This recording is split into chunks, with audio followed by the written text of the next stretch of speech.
Hi everyone.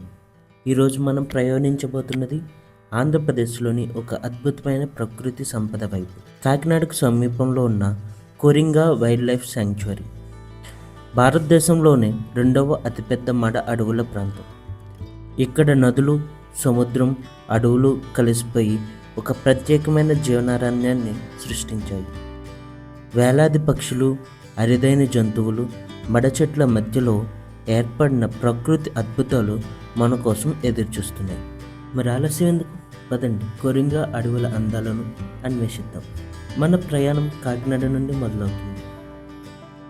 ఈ ప్రదేశం కాకినాడ నగరానికి కేవలం 15 కిలోమీటర్ల దూరంలోనే ఉంటుంది. నగర రద్దీని దాటి ముందుకు వెళ్తుంటే నెమ్మదిగా ప్రకృతి వదిలోకి ప్రవేశిస్తున్న అనుభూతి కలుగుతుంది. రోడ్డు రెండు వైపులా పచ్చని చెట్లు, మధ్య మధ్యలో కాలువలు, చుట్టూ కనిపించే పక్షుల సందడి, ఇవన్నీ మన ప్రయాణాన్ని మరింత అందంగా మారుస్తాయి. ఇప్పుడు మనం ఎంట్రన్స్ గేట్ దగ్గర ఉన్నాము. ఇక్కడి నుంచి మనకి లోపల పార్కింగ్ టికెట్ 30 రూపీస్ ఉంటుంది. ప్రతి వెహికల్కి, బైక్ అయినా కార్ అయినా టికెట్ తీసుకుని మనం లోపల ఎంట్రన్స్ అయితే వెళ్ళాలి. ఈ పార్కింగ్ ప్లేస్లో మనం వచ్చిన వెహికల్ పార్క్ చేసుకుని ఇక్కడి నుంచి నడుచుకుంటూ టికెట్ కౌంటర్ వద్దకు వెళ్ళాలి. మనకి ఈ దారిలో రకరకాల కౌంటర్స్ కనిపిస్తాయి. ఇదే శాంక్చురీ ఎంట్రన్స్ గేట్. ఇక్కడ ప్రతి మనిషికి 50 రూపాయల టికెట్ తీసుకుని లోపలికి అయితే వెళ్ళవలసింది. టికెట్ డీటెయిల్స్ మనకి ఇక్కడ స్క్రీన్పై కనిపిస్తున్నాయి, చూడండి. కోరింగా ప్రాంతం ఒకప్పుడు ప్రముఖ నౌకాశ్రయంగా ఉండేది. బ్రిటిష్ కాలంలో ఇక్కడ నుండి వ్యాపార నౌకలు ప్రపంచంలోని అనేక ప్రాంతాలకు వెళ్ళేవి. అయితే 1839లో వచ్చిన భారీ తుఫాను ఈ ప్రాంతాన్ని తీవ్రంగా దెబ్బతీసింది. ఆ తర్వాత ఈ ప్రాంతం క్రమంగా మడ అడవులుగా మారిపోయింది. ప్రస్తుతం ఇది భారతదేశంలో అత్యంత ముఖ్యమైన మ్యాంగ్రూవ్ ఎకోసిస్టంలో ఒకటిగా గుర్తింపు పొందింది. కొరింగా శాంక్చురీలో ప్రధాన ఆకర్షణ దాదాపు 2 కిలోమీటర్ల పొడవైన చెక్క వాక్వే. ఈ మడ అడవుల మధ్యలో కింద నేల మీద స్తంభాలపై ఈ చెక్క వాక్వేని అయితే ఏర్పాటు చేశారు. ఈ వాక్వేపై నడుస్తూ ఉంటే రెండు వైపులా విస్తరించిన మడ అడవులు కనిపిస్తాయి. చెట్ల మధ్యలోంచి వచ్చే చల్లని గాలి, పక్షుల కిలకిల రావాలు, చుట్టూ నిశ్శబ్ద ప్రకృతి. ఈ అనుభవం నగర జీవితంలో ఒత్తిడిని పూర్తిగా మర్చిపోయేలా చేస్తుంది. మడ అడవులు అంటే ఏమిటి? సాధారణ అడవులు నేలపై పెరుగుతాయి, కానీ ఈ మడ అడవులు ఉప్పు నీరు మరియు నది నుంచి వచ్చే తీయని నీరు కలిసే ప్రాంతాల్లో పెరుగుతాయి. ఈ చెట్లకు ప్రత్యేకమైన వేళ్ళు ఉంటాయి.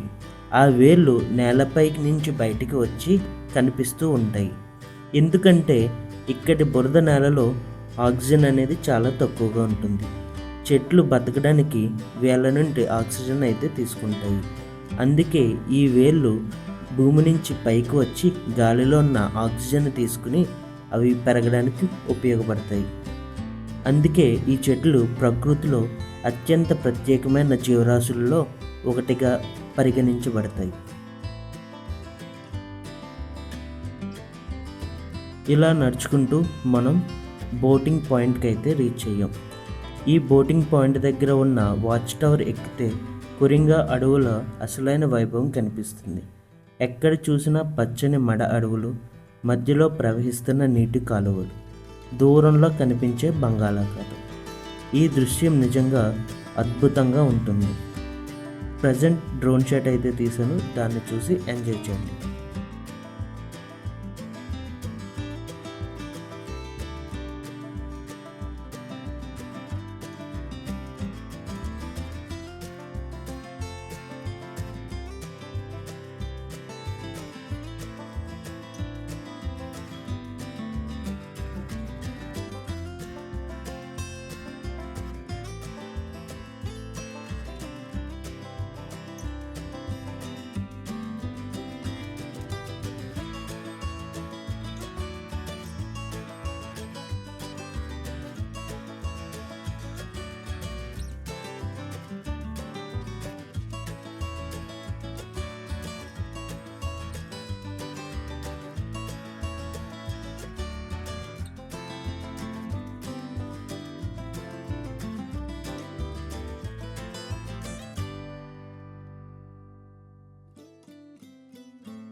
కోరింగా సందర్శనలో తప్పక అనుభవించాల్సింది బోటింగ్. కాలువ మధ్యలో బోట్లో ప్రయాణిస్తుంటే అడవుల మధ్యలో నుంచి ప్రవేశించినట్లు అనిపిస్తుంది.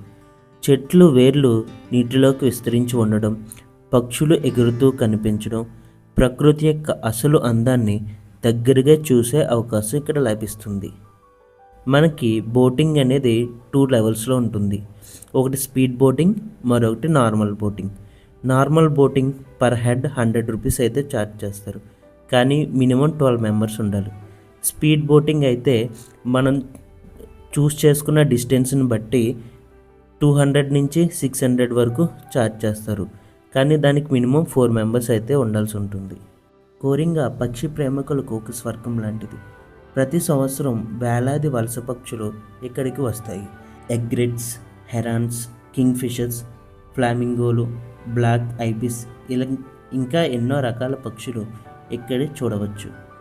ఉదయం లేదా సాయంత్రం సమయంలో వస్తే పక్షుల సందడి మరింత ఎక్కువగా అద్భుతంగా ఉంటుంది. ఈ అడవులో పక్షులే కాకుండా అనేక రకాల జీవులు కూడా నివసిస్తాయి. ఫిషింగ్ క్యాట్స్, జూకల్స్, మానిటర్ లిజర్డ్స్, వివిధ రకాల పాములు. కానీ ఇవి చాలా రేర్గా కనిపిస్తాయి, మన కంటికి అయితే సాధారణంగా కనిపించవు. ఇంకా అనేక సముద్ర జీవులు కూడా ఈ ప్రాంతంలో కనిపిస్తాయి. మడ అడవులు అనేక చేప జాతులకు జన్మస్థానంగా కూడా పనిచేస్తాయి. నార్మల్ బోటింగ్ అయితే మనని ఈ సీ ఎంట్రన్స్ వరకు అయితే తీసుకొస్తారు. ఇక్కడి నుంచి మనకి కాకినాడ సీ పోర్ట్ అయితే కనిపిస్తుంది. ఈ మడ అడవులు తుఫాన్ల సమయంలో సహజ రక్షణ కవచంలా పనిచేస్తాయి. సముద్ర అలల తీవ్రతను తగ్గిస్తాయి, తీర ప్రాంతాలను కొట్టుకుపోకుండా కాపాడతాయి. అలాగే కార్బన్ నిల్వ ఉంచి వాతావరణ మార్పులను తగ్గించడంలో కూడా కీలక పాత్ర పోషిస్తాయి. ప్రకృతి యొక్క రక్షకులు అని పిలుస్తారు. ఈ కోరింగా శాంక్చురీని వింటర్ టైంలో విజిట్ చేస్తే చాలా బాగుంటుంది. ఇప్పుడు సమ్మర్ కాబట్టి పక్షుల సంఖ్య చాలా తక్కువగా ఉంటుంది. అదే మనం వింటర్ టైంలో అక్టోబర్ టు మార్చ్ టైంలో వస్తే ఇక్కడ వలస పక్షులు చాలా ఎక్కువ వచ్చి చూడడానికి మరింత ఆహ్లాదంగా ఉంటుంది.